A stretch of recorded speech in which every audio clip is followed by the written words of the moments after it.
स्वागत है आप सभी का Shashi sir official YouTube channel में। व्याकरण की श्रृंखला को आगे बढ़ाते हुए आज हम लोग चलेंगे शब्द की ओर। इससे पहले के वीडियोस आपको मिल चुके हैं, अगर आपने नहीं देखा है तो प्लीज़ प्लेलिस्ट में जाकर ज़रूर देखें।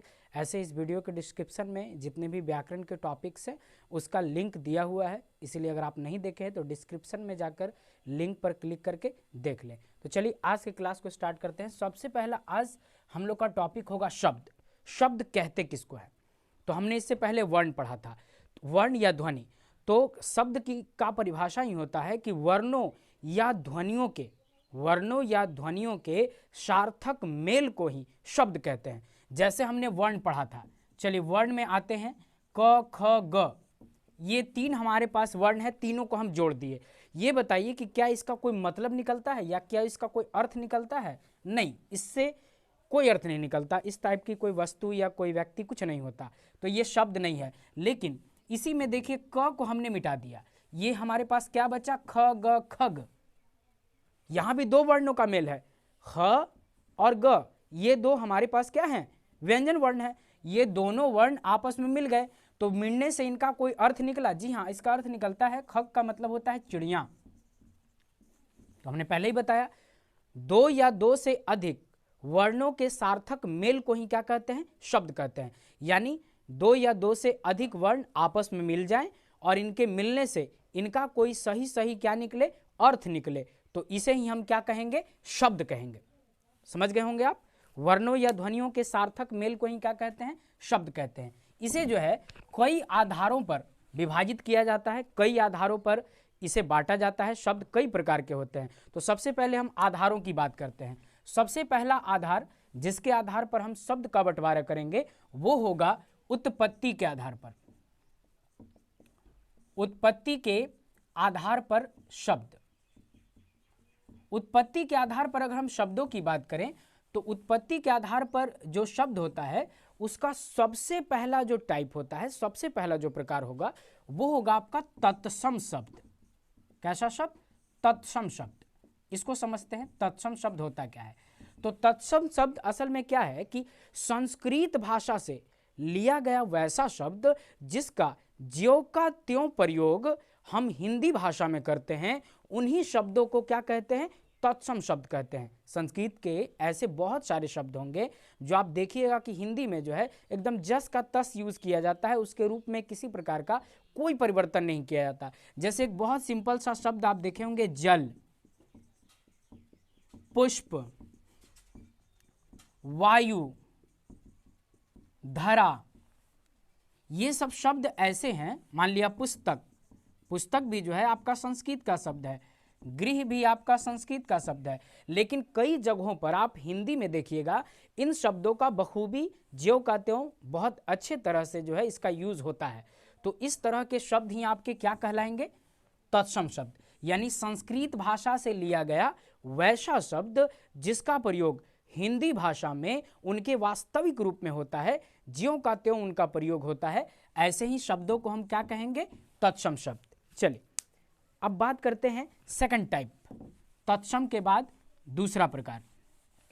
दूसरा जो प्रकार होगा वो होगा आपका तद्भव। तद्भव शब्द, इसका डिफिनेशन, इसका जो परिभाषा होगा जस्ट तत्सम के उल्टा होगा।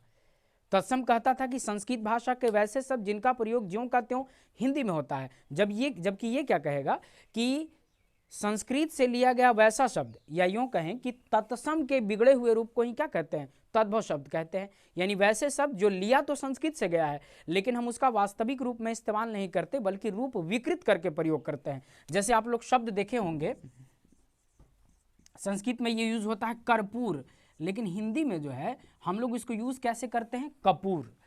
और भी बहुत सारे शब्द हैं। जैसे देखिएगा संस्कृत में आपका होता है दुग्ध और हिंदी में इसको क्या कहते हैं? दूध कहते हैं। संस्कृत में होता है गोमल, हिंदी में इसी का हो जाता है गोबर। संस्कृत में है घृत, संस्कृत में होता है घृत और इसी को हम लोग हिंदी में यूज क्या करते हैं? घी करते हैं। इस तरह के बहुत सारे शब्द हैं, इस तरह के बहुत सारे शब्द हैं जो संस्कृत में कुछ और था और हम लोग हिंदी में उसको बिगाड़ के क्या किए, कुछ और कर दिए, थोड़ा सा केवल रूप बिगड़ा है। देखिए कर्पूर कपूर लगभग मिलता जुलता है, दुग्ध दूध, गोबर गोमल, ठीक है। तो संस्कृत भाषा से लिया गया वैसा शब्द जिनका रूप विकृत करके हम हिंदी में इस्तेमाल करते हैं उसी को क्या कहते हैं, तद्भव शब्द, या यूं कहें कि तत्सम के बिगड़े हुए रूप को ही क्या कहते हैं, तद्भव शब्द कहते हैं। चलिए दो टाइप्स हो गए। अब देखते हैं तीसरा,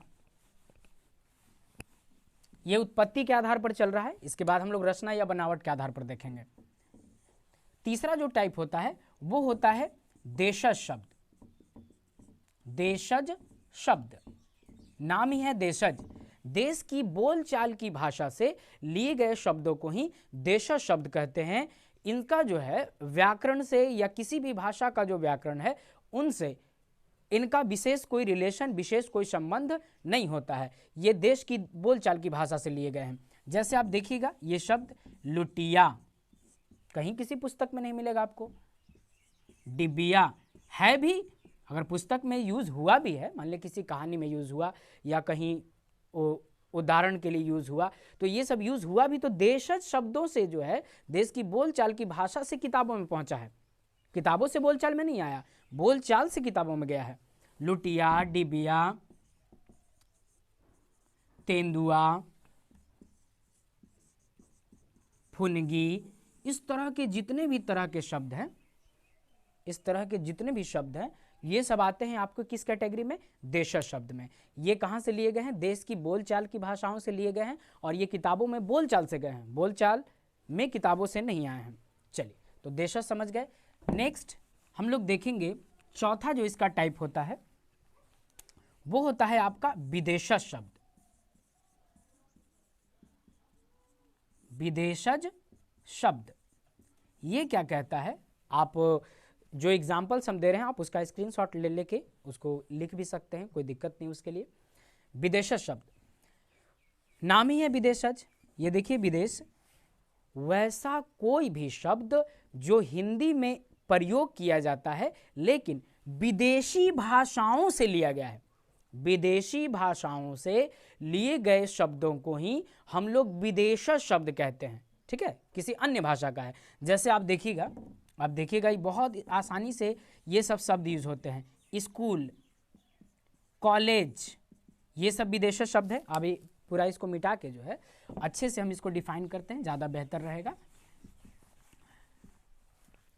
हिंदी भाषा में जो है कई विदेशी भाषाओं के शब्द जो है यूज होते हैं।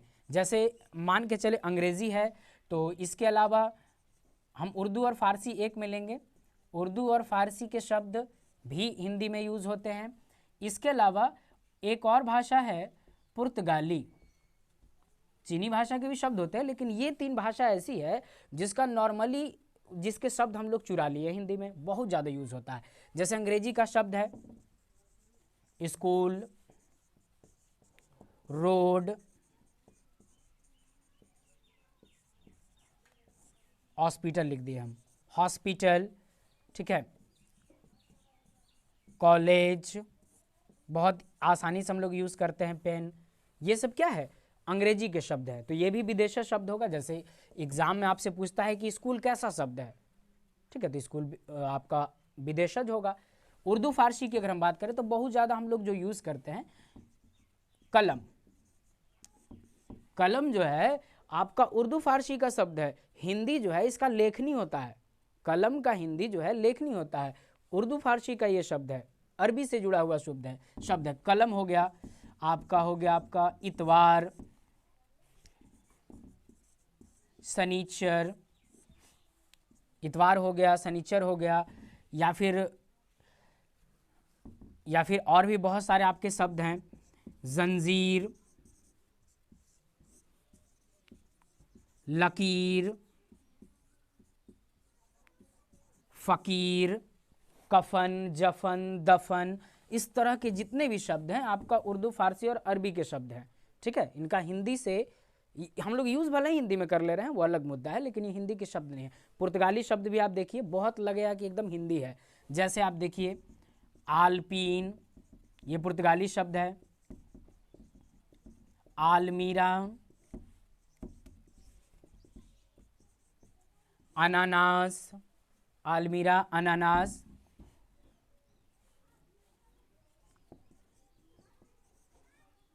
तंबाकू, ये सारे शब्द आपके पुर्तगाली शब्द हैं। ठीक है, ये अंग्रेजी का शब्द, उर्दू फारसी अरबी का शब्द और ये पुर्तगाली शब्द। ऐसे बहुत सारे एग्जाम्पल्स हैं जो अंग्रेजी या उर्दू फारसी अरबी या फिर पुर्तगाली से लिए गए हैं, लेकिन इनका इस्तेमाल जो है हम लोग कहाँ करते हैं, हिंदी भाषा में करते हैं। तो ये सारे शब्द क्या कहलाएंगे, विदेशी शब्द कहलाएंगे। तो इस प्रकार से उत्पत्ति के आधार पर जो शब्द हम लोग देख रहे थे वो आपका कंप्लीट हुआ। अब देखते हैं रचना या बनावट के आधार पर शब्द। इसको आप स्क्रीनशॉट करके बड़े आसानी से नोट कर सकते हैं।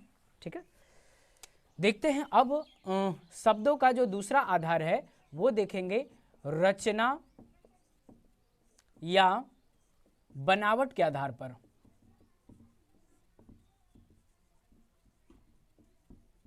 रचना या बनावट के आधार पर।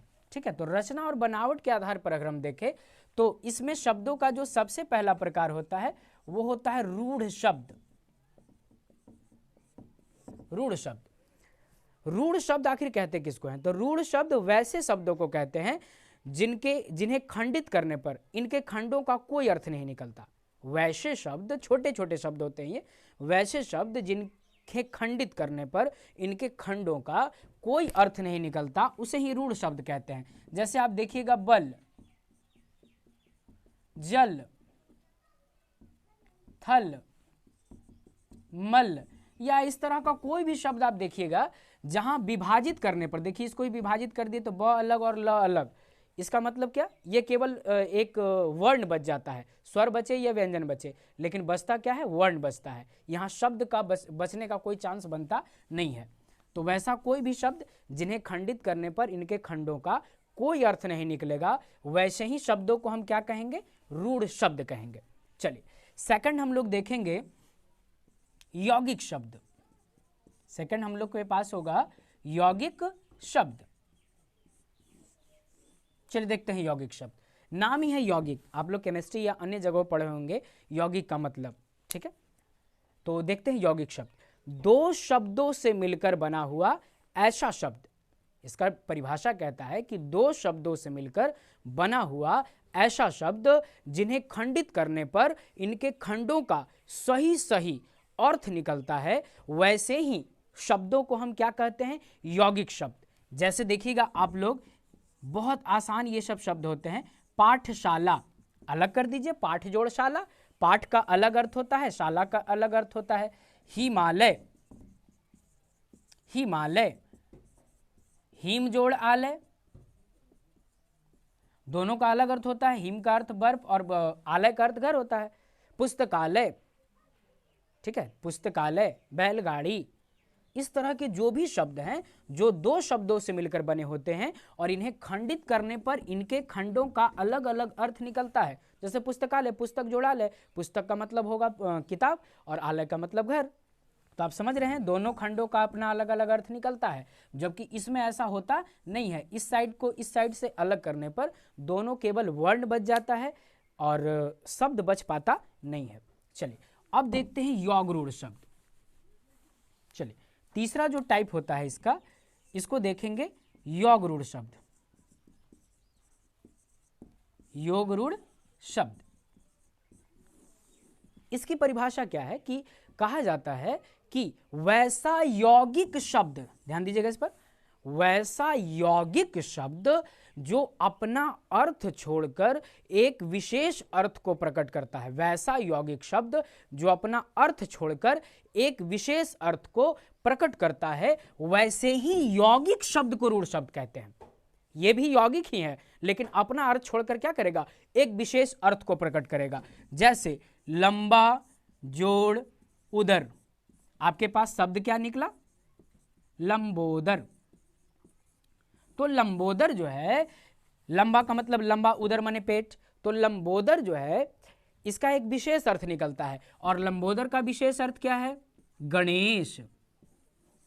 तो हुआ क्या, दो शब्द मिले, जैसे यौगिक में हम लोग देखे थे कि दो शब्द मिले थे, यहां भी दो शब्द मिले, लेकिन दोनों शब्द आपस में जब मिले तो एक तीसरे के विशेषता को प्रकट किए, यानी अपना अर्थ छोड़कर जो है एक विशेष अर्थ बताने का काम किए। इसीलिए इस तरह के शब्दों को हम क्या कहेंगे? योग रूढ़ शब्द। जैसे चक्रपाणी, वीणापाणी, चंद्रशेखर, गजानन, प्रथमेश, ब्रह्मप्रिया। तो इस तरह के जितने भी, मान के चलिए जितने भी देवी देवता है, सबका नाम जो है आपको इसी में जाएगा, योग रूढ़ शब्दों में। ठीक है, तो हम लोग देख लिए रचना या बनावट की दृष्टि से। आगे का जो हम लोग का वीडियो, नेक्स्ट जो हम लोग का वीडियो बनेगा, अच्छा खासा समय हो गया है, नेक्स्ट जो आपका वीडियो बनेगा उसमें रचना या बनावट हो गया, जन्म या उत्पत्ति हो गया। अगला जो हम लोग का वीडियो होगा उसमें हम लोग देखेंगे अर्थ के आधार पर शब्द, यानी शब्द में ही जो है आगे बढ़ेंगे। और भी टाइप्स है, उसी में हम लोग देखेंगे संज्ञा, सर्वनाम, संधि, समास, सब कुछ आगे चलकर जो है इन्हीं से जुड़ता चला जाएगा। तो अगर आप हमारे चैनल पर नए हैं तो प्लीज़ चैनल को सब्सक्राइब ज़रूर कर लें और बेल आइकन को ज़रूर प्रेस कर लें, ताकि इस तरह के जानकारी भरे वीडियोस आपसे एक भी ना छूटे। हम कंटिन्यू प्रयास करेंगे प्रतिदिन वीडियोस अपलोड करने का, ताकि आपको आने वाला जो बोर्ड परीक्षा है उसमें किसी प्रकार की कोई दिक्कत ना हो। तो बने रहिए हमारे चैनल के साथ, मिलते हैं नेक्स्ट वीडियो में, तब तक के लिए सबको जय हिंद।